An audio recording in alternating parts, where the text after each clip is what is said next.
जैसे law of one में हमें पता चला कि जैसे चंगेज़ खान था ना, लोग डरते थे उससे, चंगेज़ खान आ गया, राजा था यहाँ पे। आज वो पता कहाँ है? आज वो फोर्थ डेंसिटी में ना उन लोगों का पोस्टमैन बना हुआ है। Is it? हाँ। कैसे पता चलता है ये? मैं भी देखो कौन किसका पोस्टमैन बना हुआ है। तो क्या होता है कि हमें क्या स्कूल में सिखाया गया, सिर्फ धरती के ऊपर इंसान है। नहीं, हर ग्रह के ऊपर इंसान नहीं रहते, पर जिंदगी है। लाइफ। उसको एंटिटीज बोल सकते हैं, उसको अस्तित्व बोल सकते हैं, इकाई बोल सकते हैं। हमें ये सिखाया गया कि जिंदगी सिर्फ धरती पे है। नहीं नहीं, जिंदगी हर ग्रह पर है, और वहाँ पे इंसान नहीं रहते, वहाँ पे अलग अलग तरह के इकाई रहते हैं। मतलब अस्तित्व है, जिंदगी है। उनके शरीर हमसे अलग हो सकते हैं, किसी के बाल गोल्डन हैं, किसी के सिल्वर हैं, कोई गोरे हैं। ओरिजिनल इंसान जो थे ना धरती के, वो काले थे। जैसे अफ्रीकन्स हैं, इंडियंस हैं, ये ओरिजिनल जिंदगी थी धरती की। और दो तरह के प्लैनेट्स, या अलग अलग प्लैनेट्स पे दो तरह के लोग रहते हैं। एक तो हैं देवलोक वाले, और एक हैं असुर लोक वाले। तो असुर लोगों को रेप्टिलियंस या इच्छाधारी नाग, वो रेप्टिलियंस हैं। ऐसे नहीं हमारी फिल्में बनी हैं इच्छाधारी नाग, क्योंकि वो है, वो कॉन्सेप्ट है। वो है। ओके। वो ऐसे बहुत सारे लोग हैं, खास करके हॉलीवुड में, ये जो गोरे चिट्टे सुंदर गोल्डन बाल वाले, ऐसे जो बहुत ही अट्रैक्टिव लोग हैं ना, हॉलीवुड को ले लो, खास करके जो दूसरों के ऊपर बहुत हावी होते हैं, और हर चीज़ मेरे हिसाब से होनी चाहिए वाली जिनकी नेचर होती है, वो सब असुर लोग के हैं कहीं ना कहीं।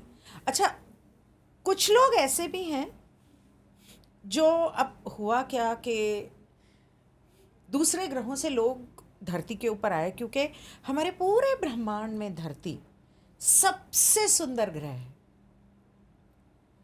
जैसे अगर आप मेरे चैनल पे सर्पो प्लैनेट के बारे में सुनोगे, जहाँ यूएसए का एक्सचेंज प्रोग्राम हुआ था, इंसानों को भेजा गया था, और वहाँ के 2-3 एलियंस को इन लोगों ने कैप्टिव कर लिया था। तो वहाँ पर 3 सन है, वहाँ पर पेड़ पौधे नहीं हैं, इस तरह के सुंदर जानवर नहीं हैं, इतना अच्छा मौसम नहीं है। तो व्हाट आई मीन टू से इस धरती जैसा सुंदर ग्रह कहीं नहीं है। तो सबको, अब सीता इतनी सुंदर है, सबको चाहिए, राम को चाहिए तो रावण को भी चाहिए। तो यूं समझ लो कि रावण जैसे लोग हैं या उसके वंशज हैं, और राम के वंशज यहाँ हैं। ठीक है, रावण और राम के अलावा कुछ लोग ऐसे हैं जो अच्छे भी हैं। अब कुछ इधर के लोग, कुछ इधर के लोग, मेन विमेन, प्यार हो गया, बच्चा पैदा हो गया, थोड़े इसके गुण हैं, थोड़े इसके गुण हैं। अब 75,000 साल से, और फिर पुनर्जन्म पुनर्जन्म। तो कुछ लोग ऐसे भी हैं जिनके अंदर एक्चुअली बहुत अच्छे हैं, लेकिन कभी कभी गलत काम कर जाते हैं। और कुछ लोग ऐसे हैं जो एक्चुअली बहुत बुरे हैं, लेकिन कभी कभी अच्छे काम भी कर जाते हैं, यस। चाहे किसी भी वजह से करते हो। तो वो मिक्स्ड वैरायटी है, उसको बोला जाता है सिटिंग ऑन द फेंस। जिनको ये नहीं पता कि मुझे क्या करना है, मुझे अच्छा बनना है या मुझे बुरा बनना है, कि मैं स्पिरिचुअल हूँ तो मैं ओम शांति वाली इंसान हूँ, ठीक है। लेकिन अगर कोई मेरे साथ बदतमीजी करेगा या मेरा हक छीनने की कोशिश करेगा, तो क्या मुझे फिर भी उसे शांति बोलनी चाहिए, या एक थप्पड़ मारेगा तो दूसरा गाल आगे करना चाहिए, या चंडी बन के सामने खड़ा होना चाहिए? वो समझ ही नहीं पाते। तो कभी ये भी करते हैं और कभी ये भी करते हैं। जब हक की बात आती है या इंसाफ की बात आती है, तो लड़ना आपका धर्म है। कृष्ण ने अर्जुन को बोला था कि लड़ो। कृष्ण ने शिशुपाल की गर्दन भी काटी थी कि तू 100 गुना तेरे को माफ, 101 पे मैं तुझे नहीं छोड़ूंगा।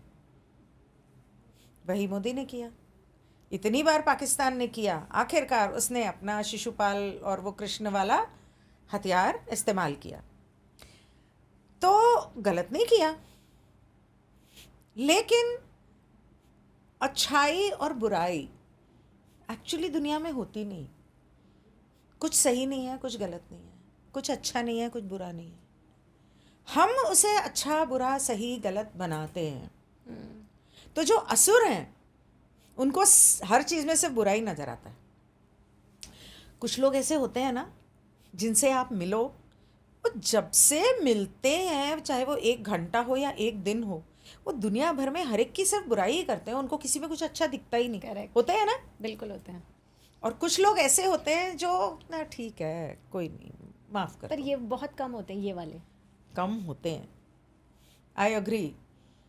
लेकिन कई बार ये होता है कि वो बुरे नहीं होते, वो दिल के बहुत अच्छे होते हैं, लेकिन कभी कभी उन्हें अपने हक के लिए या इंसाफ के लिए लड़ना पड़ता है। भाई ज़माना होता ही ऐसा है। सेकेंडली, हम जितने हैं, अच्छे हैं बुरे हैं, या जिसने अपना चुनाव नहीं किया अच्छे या बुरे साइड का, हम सब अपना सोल कॉन्ट्रैक्ट लिख के खुद ही आए हैं। ये जो हुआ, ये हमारे सोल कॉन्ट्रैक्ट में था कि तू आना, मुझसे लड़ना। अच्छा, ये होता है सोल कॉन्ट्रैक्ट। हाँ।